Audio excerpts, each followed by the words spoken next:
जो भी सरकारी नौकरी की तैयारी कर रहा है, मुझे लगता है कि छोड़ देनी चाहिए उसे सरकारी नौकरी की तैयारी।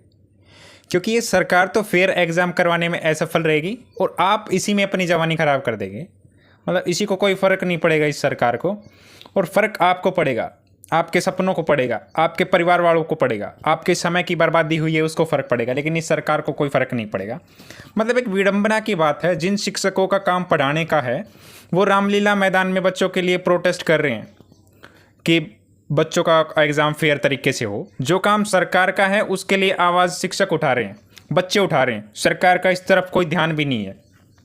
पता नहीं सरकार को सुना ही नहीं दे रहा, या उसके कान का पर्दा फट गया है, या फिर वो सुनना ही नहीं चाह रही वास्तव में। तो सच्चाई क्या है ये किसी को पता ही नहीं है। सरकार ऐसे आलतू फालतू के तो कई कानून ले आएगी, लेकिन इसकी बस की बात ये नहीं है कि जो एग्ज़ाम एजेंसी सही तरीके से एग्ज़ाम करवाने में असफल रही है उस पर कानूनी कार्रवाई की जाए, उस पर जुर्माना लगाया जाए, या फिर उसको बैन तक कर दिया जाए। लेकिन नहीं, सरकार ये नहीं करेगी, पता नहीं क्यों। और अटल बिहारी वाजपेयी जी ने एक बार कहा था कि सरकारें आएंगी जाएंगी, पार्टियां बनेंगी बिगड़ेंगी, लेकिन ये देश जिंदा रहना चाहिए, इस देश का लोकतंत्र जिंदा रहना चाहिए। लेकिन नहीं, ये सरकार तो चाह रही है कि ये सरकार कहीं नहीं जाएगी, ये सरकार तो यहीं रहेगी और देश से हमें कोई लेना देना नहीं है, यहाँ के बच्चों से हमें कोई लेना देना नहीं है। वैसे तो हर भाषण में नाम आएगा कि 140 करोड़ भारतीय, 140 करोड़ भारतीय। क्या 140 करोड़ भारतीयों में यहाँ बच्चे नहीं आते, बच्चों का भविष्य नहीं आता, उनके जो समय की बर्बादी हो रही है वो नहीं आता उसमें? क्या नहीं आता?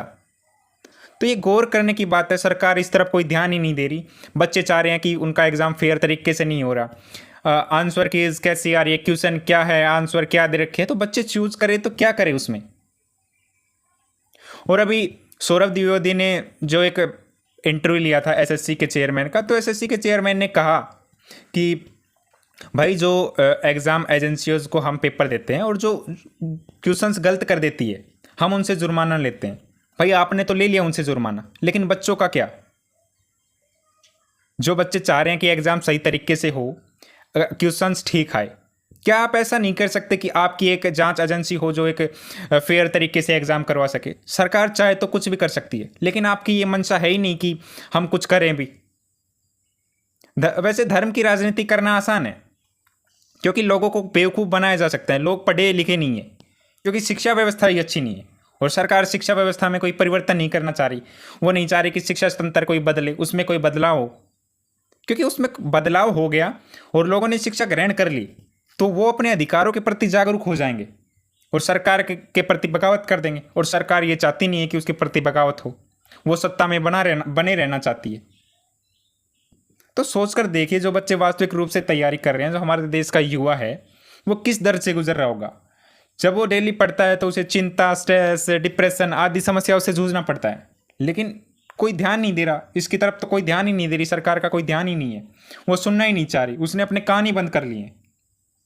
तो कान बंद करने से काम कैसा चलेगा जब देश का मुखिया ही जवाब नहीं देगा?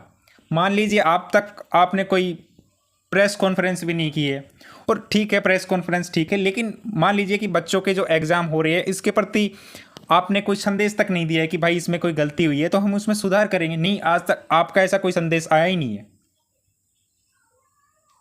तो बच्चे इसी को लेकर रामलीला मैदान में इकट्ठा हुए हैं ताकि इसको एक नेशनल मुद्दा बनाया जा सके और सरकार तक आवाज़ पहुंचाई जा सके। वैसे सरकार तक आवाज़ तो पहुंच रही है, लेकिन सरकार सुनना नहीं चाह रही। और सबसे बड़ी विडंबना देखिए कि बच्चे और शिक्षक मिलकर इसको नेशनल मुद्दा बनाना चाह रहे थे, और जो हमारे न्यूज़ चैनल्स है जिसको चौथा स्तंभ कहा जाता है देश का मीडिया, तो वो इस बारे में कोई कवरेज नहीं है। आज तक पे सिर्फ एक वीडियो आई है 8 मिनट 46 सेकंड का, उसमें प्रोटेस्ट के बारे में दिखाया गया है, और बस बाकी इनसे बहस तो कितनी करवा लो। एबीपी न्यूज़ के पर भी इस बारे में कोई वीडियो नहीं है। टीवी 9 भारतवर्ष पे जो चिल्लाते रहते हैं उस पर अलग ही चल रहा है, रूस यूक्रेन वार का चल रहा है। और एनडीटीवी पे दिखा रहे हैं इजराइल का जो प्रोटेस्ट चल रहा है, इस बार इजराइल में जो प्रोटेस्ट चल रही है वहाँ के बारे में दिखा रहे हैं। यहाँ का प्रोटेस्ट नहीं है, इजराइल का प्रोटेस्ट दिखा रहे हैं वो। तो देश का मीडिया ही ऐसे करेगा तो कैसे काम चलेगा? क्या हम एक व्यक्ति की चाटुकारिता में लगे रहेंगे? बच्चों के भविष्य की तरफ ध्यान देंगे या नहीं देंगे? और समस्याएं भी है इस देश में, तो ध्यान देना पड़ेगा हमें। बदलाव चाहिए, एसएससी को बदलाव करने होंगे। अगर आपकी बस की बात नहीं है तो छोड़ो, आप एग्जाम में ही क्यों करवाते हो फिर? आप क्वेश्चंस ऐसे आ रहे हैं, क्वेश्चंस अलग है, आंसर अलग हैं, तो उससे आप पर क्या विश्वास किया जाए आप पर? तो ये चीज़ तो विश्वास करने लायक है ही नहीं। तो सोचने समझने की बात है ये। तो अगर आपको वीडियो पसंद आई हो तो इसको ज़्यादा से ज़्यादा शेयर ज़रूर करिएगा और लाइक ज़रूर करिएगा।